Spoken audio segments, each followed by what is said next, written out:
The Steam Locomotive, A Century of North American Classics. Written by Jim Boyd. Chapter 1. The Early Americans. The age of locomotives began in September 1825, when engine number 1 of the Stockton and Darlington Railway in England pulled its first passenger train. The Locomotion was a wondrous contraption with 4 driving wheels connected to 2 vertical cylinders by what looked for all the world like a tangle of coat hangers. This coal-burning machine with a stubby horizontal boiler was built by George Stephenson and his son Robert, and served the railway until 1858. Not a bad career, even by today's standards. Locomotives gained worldwide attention in October 1829, with the 7-day competition in Rainhill, England to select a locomotive for the then-a-building Liverpool and Manchester Railway. At the Rainhill trials, locomotives from different builders were tested side by side for power and performance. The winner was the Rocket, a 4-wheeler with a horizontal boiler and a very tall smokestack. It was the 19th locomotive built by Robert Stephenson and Company of Newcastle. The Rocket was the first machine to incorporate the successful elements of horizontal fire tube boiler, forced draft, and cylinders with rods connecting directly to the driving wheels. During the trials, the Rocket hit 28 miles per hour, the fastest that man had ever traveled on land up to that time. The idea of railroads came to the New World in the early 1800s, and in 1811, Colonel John Stevens petitioned the New Jersey legislature for a charter to build a railroad, but it would be a few years before Stevens' ambitions could be fulfilled. Meanwhile, canals were big business, and in 1828, Horatio Allen of the Delaware and Hudson Canal Company ordered a locomotive from Foster, Rastrick and Company of Stourbridge, England, for his horse and gravity tramway, which was used to get coal out of Carbondale over a mountain ridge to the canal headwaters at Honesdale, Pennsylvania. The D&H Stourbridge Lion became the first locomotive to operate in North America on August 8, 1829. The Lion was too heavy and rigid for the crude wood and strap iron track, however, and never entered revenue service. 1 year later, in 1830, the 4-wheeled Tom Thumb, built by Peter Cooper, carried the directors of the Baltimore and Ohio Railroad 13 miles from Baltimore to Ellicott's Mills in 57 minutes, but went down in history as the locomotive that lost a race with a horse. On December 25, 1830, the best friend of Charleston became the first steam locomotive in America to enter regular revenue service. Built by the West Point Foundry in New York City, it was operated by the South Carolina Canal and Railroad Company, and served successfully until June 17, 1831, when the firemen, irritated by the sound it was making, tied down the safety valve, and shortly thereafter became the first American victim of a locomotive boiler explosion. Numerous other one-of-a-kind machines were built and tried with varying degrees of success during this time. But America got its first real locomotive when the John Bull arrived by sailing ship at Philadelphia in August 1831. Built and tested by the Stephenson Company in England, it had been disassembled and loaded into great crates for shipment to Colonel John Stevens's Camden and Amboy Railroad in New Jersey. When it arrived, a 21-year-old mechanic named Isaac Drips had the task of reassembling it. Hampered by the fact that it had arrived with no plans or instructions, and that Drips had never seen another locomotive and had no idea how it worked or what it should look like when completed. But he had the machine assembled and operating on September 15, 1831. The John Bull differed from other locomotives of its time in that it had a horizontal fire tube boiler and 2 cylinders which drove directly on one of the driving wheel axles. The cylinders exhausted into a smoke box beneath the stack to create a draft. It was the first machine in North America to put together, in the right order and proportion, all the elements that we know today comprise a successful steam locomotive. Originally constructed as an 040, the John Bull had its four 54-inch wooden driving wheels connected by side rods. The Camden and Amboy shop in Bordentown, New Jersey modified the locomotive, however, by disconnecting the rods to the front drivers and adding a long wood-beamed cowcatcher built as a two-wheel pilot truck. By hanging the cowcatcher off the now unpowered front drivers, they had created a 420, which rode surprisingly well on the CNA's primitive track. Modern calculations show that disconnecting the second driver still left the John Bull with a perfect adhesion factor, which meant that the single driver set would pull as great a load as the two sets together. The John Bull was an unqualified success. Over the next 6 years, no less than 15 more wood-burning locomotives were built to its design in the Bordentown shop, with parts both locally manufactured and supplied by Stephenson from England. In September 1833, the Camden and Amboy began regularly scheduled service between South Amboy and Bordentown, hauling 7-car trains at speeds up to 30 miles per hour. Motive power was the John Bull Class 420s, including the original in its proper place as CNA No. 1. It remained in service until retired for preservation in 1866.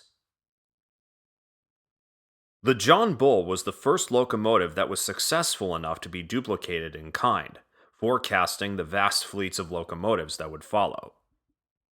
In 1871, the Pennsylvania Railroad took over the Camden and Amboy, and the PRR knew what a historic gem it had in the John Bull. In 1884, the veteran machine became the first engineering specimen in the Smithsonian Institution in Washington, D.C. In 1893, however, it was borrowed back by the PRR and operated under steam on an 1,800-mile round trip to the Columbian Exposition in Chicago. After that, it returned to the Smithsonian and did not operate again until 1980. On the eve of its 150th birthday, the original John Bull was examined by the Smithsonian with the most modern of testing technology and declared suitable for restoration. The John Bull performed for the national press on B&O's Georgetown branch near Washington, D.C. on September 15, 1981, 150 years to the day after its first test run in America. The John Bull made a number of runs on the Georgetown branch, being studied and documented on film and videotape by the Smithsonian. The reason for the John Bull's success in 1831 was immediately obvious in 1981. Instead of the timid tick-tocking of the Tom Thumb replica, which had operated on its own 150th anniversary in 1980, the John Bull had the lusty exhaust and get-up-and-go of a real locomotive. You could easily picture a fleet of these engines operating an entire railroad, day in and day out. The John Bull was characteristic of the design and construction that would typify British locomotives. While both the US and Great Britain shared the 4-foot, 8.5-inch standard gauge track, derived from Roman chariot roads in England, the railways of the New World took on a much different character from those of the mother country. In England, the railways were constructed into an already densely populated urban countryside, and a fairly restrictive loading gauge of side and overhead clearances was adopted for station platforms and bridges. The idea of high-level passenger station platforms was incorporated into British railway design from the onset, and those earth and stone structures crowded the side clearances around the driving wheels of a steam locomotive. As a result, as on the John Bull, the British tended to put a locomotive's cylinders under the boiler inside the frames and connect them to cranks on the driving wheel axles. In America, however, railroads were generally built through open country, and steps on the coaches were far more economical to install than high-level station platforms. As a result, there were no crowded clearances, and when American locomotives grew larger, they simply spread out in all directions, hanging the cylinders and rods outboard of the driving wheels. In England, the civilized railways were fenced, and level crossings were kept to a minimum, and generally manned with a watchman. In America, they didn't bother to fence the cattle, much less the railroad tracks. As a result, the British railways developed without using headlights or cowcatchers, while the American railroads needed both, as well as lusty whistles and loud bells to warn of their approach. Whereas the British were building well-engineered railroads through cities and villages, with bridges and tunnels and rights-of-way designed for speed and comfort, the American railroads were flung into the wilderness with only the engineering absolutely necessary for survival. From about 1840 on, American railroads left English engineering behind and went on to develop a style all their own. From the John Bull, locomotives progressed in size and proportion. From the bizarre grasshoppers and utilitarian Norris 420s, like Baltimore and Ohio's Lafayette, to the large 080 Camels built by Ross Winans for the B&O. The four-wheel swiveling pilot truck was developed in 1837 and was soon improved with a spring suspension. The resulting 440 locomotive quickly became the most popular wheel arrangement in the US. This American standard placed a narrow firebox between the drivers and extended the boiler forward to rest on a cylinder saddle above the four-wheel pilot truck. The arrangement permitted a long open space between the lead driver and the cylinders in which to hang the Stephenson valve gear between the frames. It was easy to maintain, rugged, and stable riding on the often crudely graded American track. The Baltimore and Ohio had bought earlier 440s, but in 1856 it acquired its first one from William Mason of Taunton, Massachusetts. Whereas the previous 440s had closely spaced pilot wheels beneath the cylinders, Mason was the first to use a swing hanger suspension and spread the pilot wheels apart and place the cylinders between them, lowering the engine's center of gravity and improving both track worthiness and appearance. The B&O's first Mason was nameless number 25, an extraordinarily handsome machine built in November of 1856 that forecast the appearance of virtually all the 440s that would follow for the next 20 years. The tall cinder bonnet stack, long-pointed cowcatcher, prominent headlight, sleek cab, and detailed decoration set the pattern for the next generation of Civil War-era wood-burners. The B&O was one of the few railroads to take a serious interest in preserving its history, and in 1893 it began collecting and preserving its oldest locomotives that were ultimately housed in the B&O Railroad Museum, which was created from the Mount Clair Shop Complex near downtown Baltimore. The main building is the 1884 Roundhouse, with its indoor turntable and 22 radial tracks, all under a magnificent domed roof. The entrance is through the world's oldest existing railroad station, built in 1828. In 1955, B&O Museum engines starred in the Walt Disney production of The Great Locomotive Chase, with 440 number 25, now named William Mason in honor of its builder, playing the General, and the Norris 420 Lafayette cast as the heroic switch engine Yonah. As recently as 1999, the Mason starred in the action movie Wild Wild West. Although the details would vary, the general size and proportions of the 440s remained remarkably unchanged for the next 40 years. These 30-ton machines were the first dual-service locomotives, equally at home on passenger or freight trains.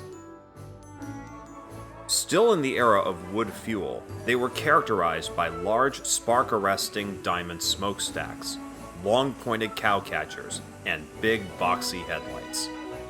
The driving wheels ranged from 50 to 70 inches in diameter, giving many of them mile-a-minute capability on good track. But good track was often very hard to find.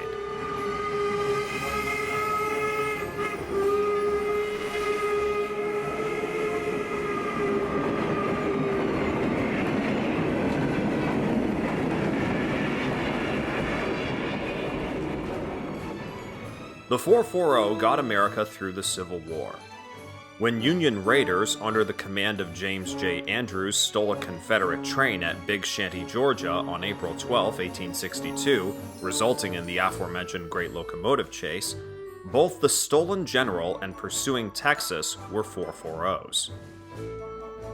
And when they drove the Golden Spike to complete the first transcontinental railroad on May 10, 1869, both the wood-burning Central Pacific Jupiter and nameless coal-burning Union Pacific No. 119 that met at Promontory Summit, Utah, were 440s.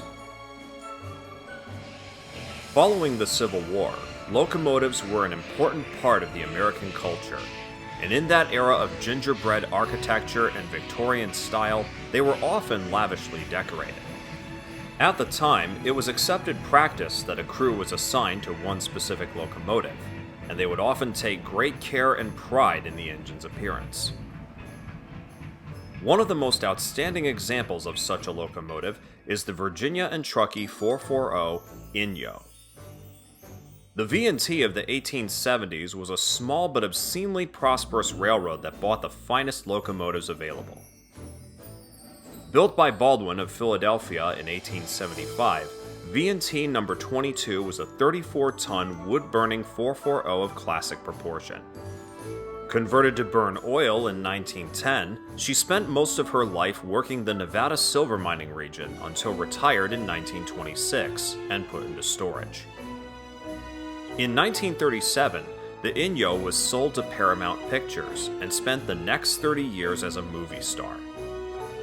The Inyo played the part of the Texas, opposite the B&O Mason as the general in Disney's Great Locomotive Chase, and was a regular in the television series Wild Wild West, the role now played on film by the Mason. From 1968 to 1978, the Inyo played the part of the Central Pacific Jupiter at the Golden Spike National Historic Site, and was then sold by Paramount to the state of Nevada for operation at the new Nevada State Railway Museum in her original home of Carson City. By the 1880s, even the 440s were becoming more workaday machines, and the fancy paint and polished brass detailing was forsaken in the quest for economy. This began the trend toward what we regard as modern-looking locomotives. Yet lack of Victorian splendor did not mean the end to handsome locomotives.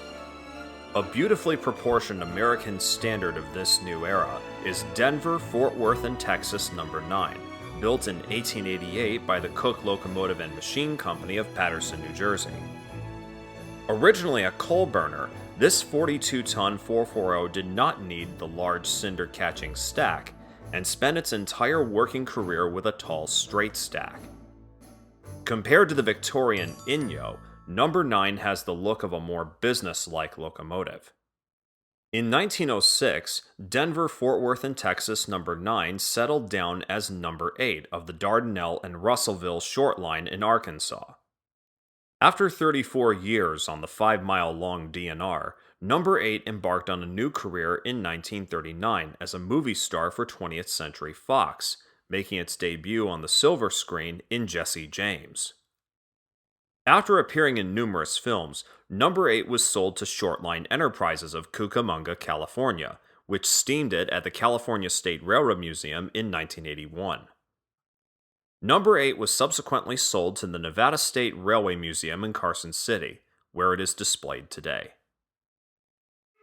The 440 was not the only wheel arrangement in common use between the Civil War and the turn of the century, but until the 1880s it was by far the most popular. Similar in size and weight was the 260 Mogul type, which can trace its origins back to the 1850s, but which truly became a practical locomotive with the development of the improved radial two-wheel pilot truck in 1866. A magnificent example of an 1873 260 is the 35-ton Virginia and Truckee No. 13, Empire, at the California State Railroad Museum in Sacramento. Its brass-bound Victorian splendor is enhanced by its unusual display setting, surrounded top and bottom by mirrors and looking like something out of a Gold Rush bordello. A logical development of the 440 was the 460, and an interesting example of the 10-wheeler is Clinchfield Railroad No. 1, which was built in August 1882 by the Columbus, Chicago, and Indiana Central Railroad shop in Logansport, Indiana, to an 1869 design.